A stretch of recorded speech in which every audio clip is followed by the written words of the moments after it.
The beat. There are a lot of people out there feeling the beat today on this tasty Tuesday on the hottest breakfast show in all of Africa, Jeff and Jalas on Hot 96. So today is January the 16th. Correct. How many years ago? This was 17 years ago, Jalas. 17 years ago. January 16th, 2001. Give me. That's the where I'm intro. taking you. A story a day. January 16th, 2001. It was a normal Saturday. Getting ready for barbecue. A few friends over. You know, that kind of thing. So you do your early morning shopping, right? You get your meat, you get your beers, you get your ice. You know, you're getting ready. Living in South Africa. I was in South Africa. Don't ever say you doing your normal. Everything you've explained is not normal to everyone. Early morning shopping, Yes. barbecue. Yes. Those are normal. So Yes. just say, I was planning for, A normal day. for an extraordinary, No, that was a normal weekend. normal weekend for you. Yes.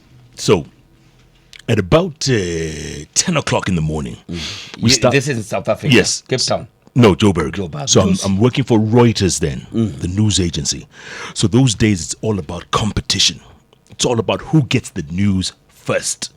And our biggest competition was Associated Press Television, APTV, Associated Press Television. The American Reuters So is you've English. worked for Reuters. Yes, You've worked for CNN. correct. You've worked for Arise. Arise. You've worked for. Those are the ones out. Yes. Here, back here at home. Yeah. K24. K24. KTN. KTN. Citizen. And Citizen. Okay. Hey, you've been around. You've been around. Are you calling me a Malaya? You've been. Can I finish my story or you want to? Very nice. You're very hijacking, nice. huh? Wow. So this is Reuters in South Africa. Correct. 2001. Around 10 o'clock in the morning, we start hearing rumors. Because, obviously every story begins with a rumor, right? Of course, yes. In those days, there was no WhatsApp, there was no Facebook. 2001, there was no Twitter. There's nothing. No Instagram, Facebook. forget it. Not even Facebook. 2001. We're relying on phone calls and faxes. Do you remember what a fax is? Fax, yes. Yes. You know, you send a fax. Fax, it goes straight. Karatasi and the Telegram is where it was. The shorter the word is, the better. the better. Yeah. Nyoyo kill son, come. So we hear rumors from Kinshasa, Zaire then. And in South Africa. Kinshasa's, yeah. No, Kinshasa, Congo, it had been renamed already. So it's Kinshasa, DRC. We're hearing rumors. There's been a shooting at the presidential palace. Same day. Minutes after it happened, maybe an hour or so, there's been a shooting. And of course, London, all our headquarters are now calling, saying, hey guys, are you hearing this rumor? Are you hearing this rumor? There's been a shooting at the presidential palace in Kinshasa. So of course, everybody's on the phone calling their contacts, left, right, center, what's going on? Guys, what have you heard? So-and-so, what have you heard? Everybody was on the edge. Of course, nothing was coming out of Kinshasa, as in nothing official. We were just getting news from our stringers, our guys on the ground, people we know. We were calling everybody we know. Guys, there's been a shooting. Has there been a shooting at the presidential palace? Who did it involve? Is the president okay? The president at that time was Laurent Desiré Kabila. Remember the man I had met several times before, I had interviewed him, guy who my good friend Bucci called Mzee Tatu. Remember that story I told you? That one, yeah. Mzee Tatu became, Laurent Kabila became the president after they kicked Mobutu Sese Seko Kukumbendu Wazabanga out. January 16, 2001. So we're calling. Finally, we get some kind of news. Yes, there's been a shooting. Yes, President Kabila has been shot, but he's wounded. That's what we're getting. He's wounded, and the situation is stable now. What they want to do, they want to evacuate him to Zimbabwe. That's the closest place, the closest friendly country, which is, down the road, of course. Closest friendly country for him to be treated, but he's been wounded. We say, shoot, what do we do now, guys? Now, every agency in South Africa, because that's a huge hub, huh? Every news agency is saying, guys, what do we do? Do we individually book tickets? Or we send someone. Or no, or do we book a plane? Because there's about 100 of us now.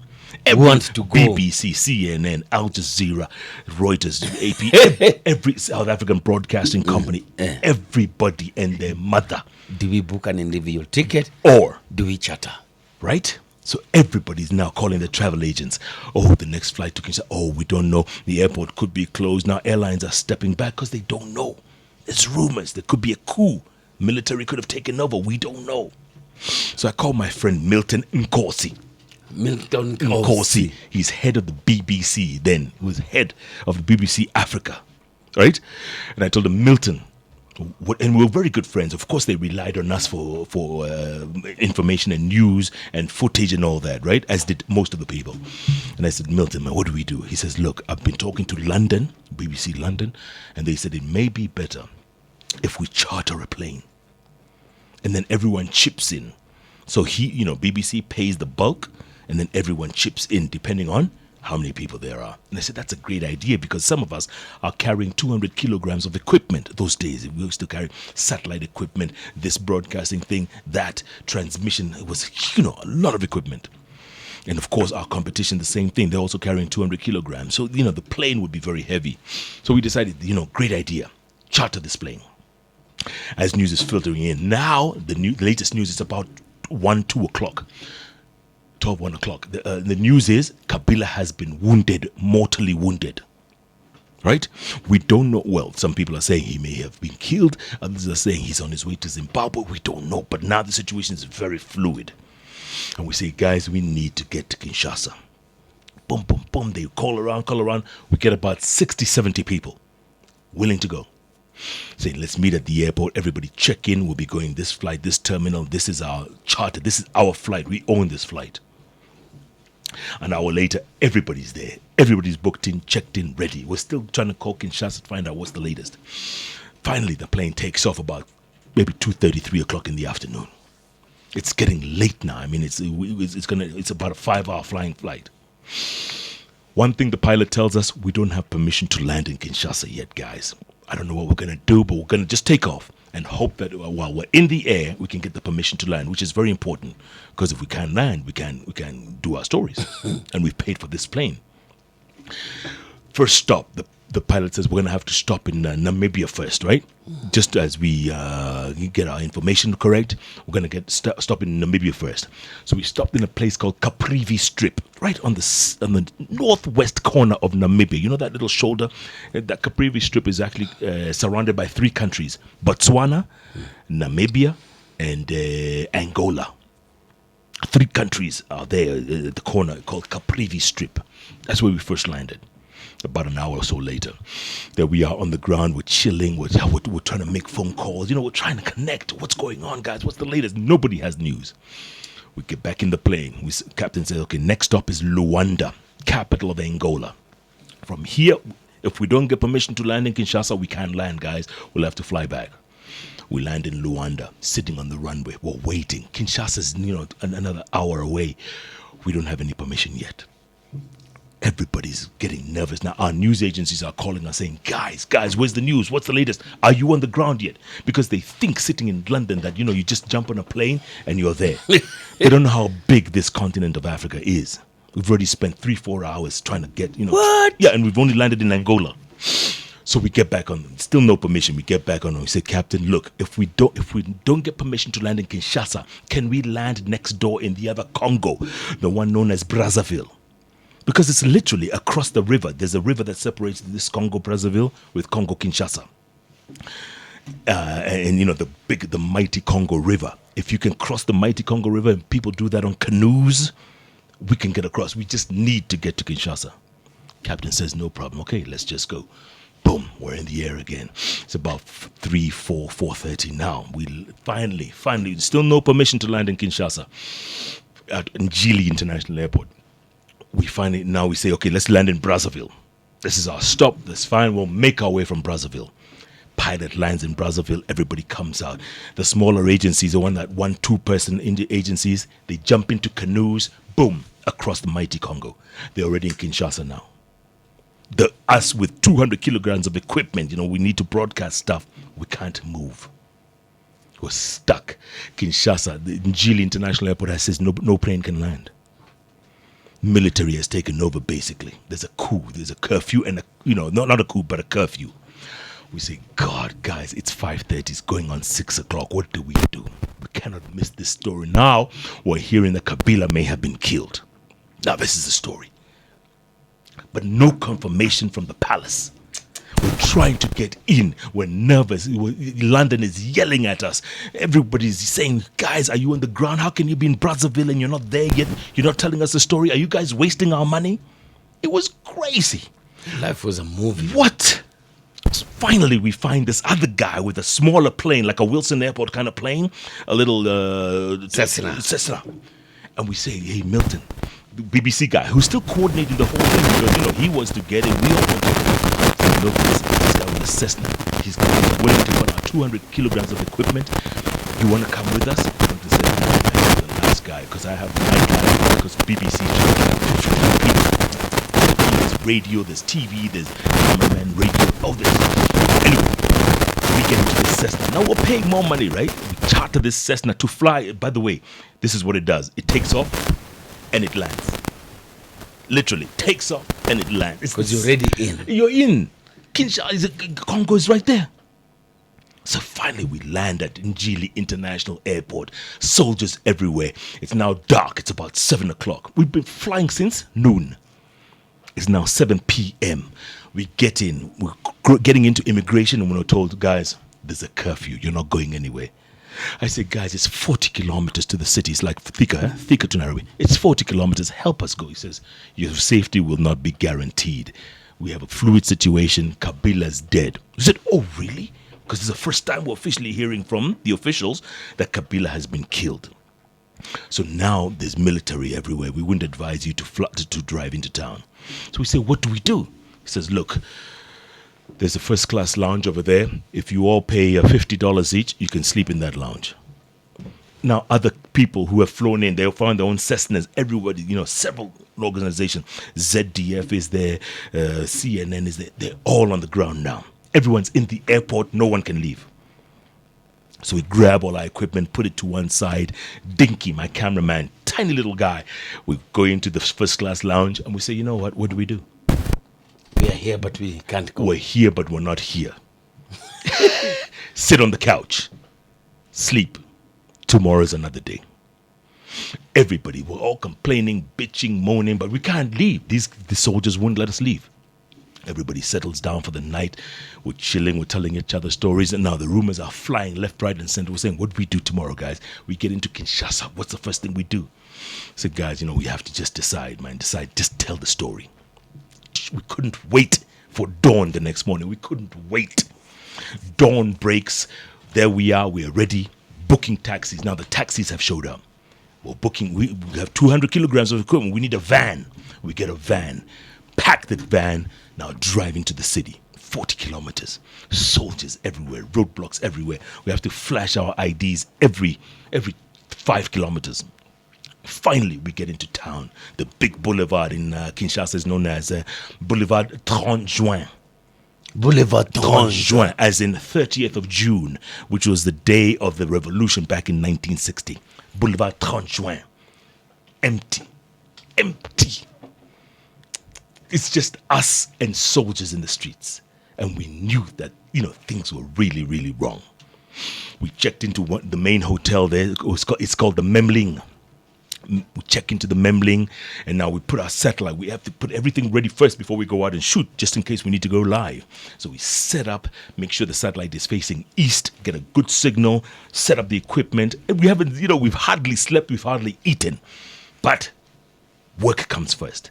Set everything up, and then we go downstairs, get back into our van, and now we start driving around the city.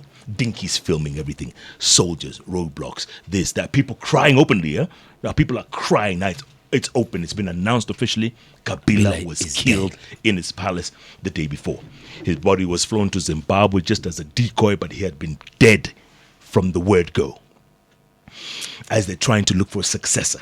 Now the country's in mourning. What do we do? We're filming, reaction, this, that, the other. Take it back to the hotel, satellite, everything. The world has now seen officially Kabila's dead. This is how the news finally gets to the world.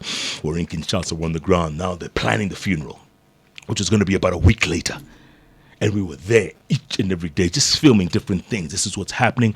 Who are they going to elect? Who's going to be the successor? A lot of names were being bandied around. They finally settled on Kabila's son, who was the head of the military of the DRC, Joseph Kabila, young, 29 years old. All he had known on his life was just military. So they appoint the head of the military to succeed his father as president, which they did. And the rest, as they say, is history. but we were there, and they brought the body back from Kinshasa, from Harare in Zimbabwe, and they laid him lying in state for I think a day or so. Dignitaries, presidents from across the continent showed up that day. Many Kagame, Mugabe, Museveni, Dos Santos from Angola, South Africa, so Mbeki was there. Lots and lots of African presidents, and we filmed all that, satelliting every day, live pictures on the ground, on a story that that came out of the blue. Nobody would have expected that on this day, January 16, 2001, that Kabila, who was invincible then, was going to be killed by his own man. We later learned it was one of his most trusted bodyguards. Young kid who was probably barely 18, 19. Kabila loved him, nurtured him, brought him up. This is the kid who turned around.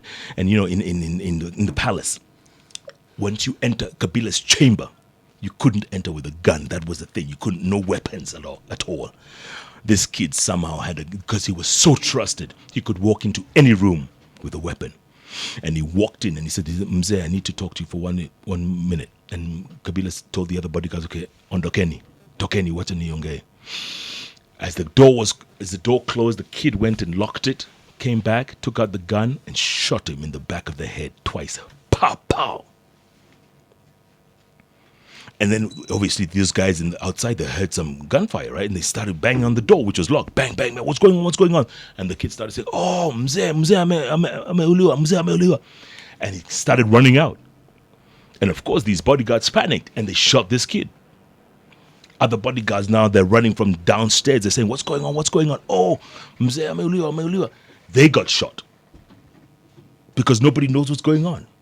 And then these other guys are running outside to announce, hey, the president has been shot. They were shot by the guys at the gate. So 4 levels of bodyguards all wiped out in a matter of minutes because nobody knew exactly who was behind the plot or what. To this day, nobody knows who was behind the plot or why, what the intention was. 17 years later, nobody still knows. Can you imagine? The son, Joseph Kabila, still president. Still wants to be president. There's elections that have been postponed to 2019. Is the next general election in DRC. He still wants to be president at the age of, 45, 46. Incredible, that country, man. It was a movie. Oh, a movie, no doubt. Incredible times we had. The Hot Breakfast with Jeff and Jelano.